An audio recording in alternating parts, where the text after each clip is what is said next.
భారత మాజీ రాష్ట్రపతి అయినటువంటి ఏపీజే అబ్దుల్ కలాం గారి యొక్క మరి వారి యొక్క జయంతి సందర్భంగా ఈ యొక్క 15వ తారీఖు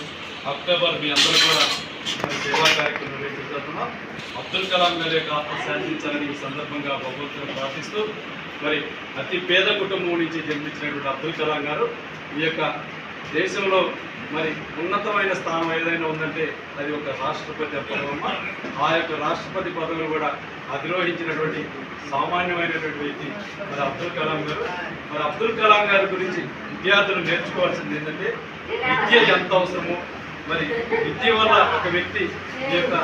దేశంలో ఎంత ఉన్నత స్థానాన్ని అధిరోహిస్తాడో మరి ఆ యొక్క చిన్న సెంటెన్స్ కానీ ప్రతి విద్యార్థి కానీ నేర్చుకుంటే మరి అందరూ కూడా ప్రతి ఒక్కరు కూడా అబ్దుల్ కలాం లాగే తెలివిగలవారై ఈ యొక్క దేశానికి తమ ముందు సేవా కార్యక్రమాలు నిర్వహిస్తారని ఈ సందర్భంగా ఆ భగవంతుని ప్రార్థిస్తూ మరి అబ్దుల్ కలాం గారు మళ్ళా జన్మిస్తే భారతదేశంలోనే జన్మించాలని ఈ సందర్భంగా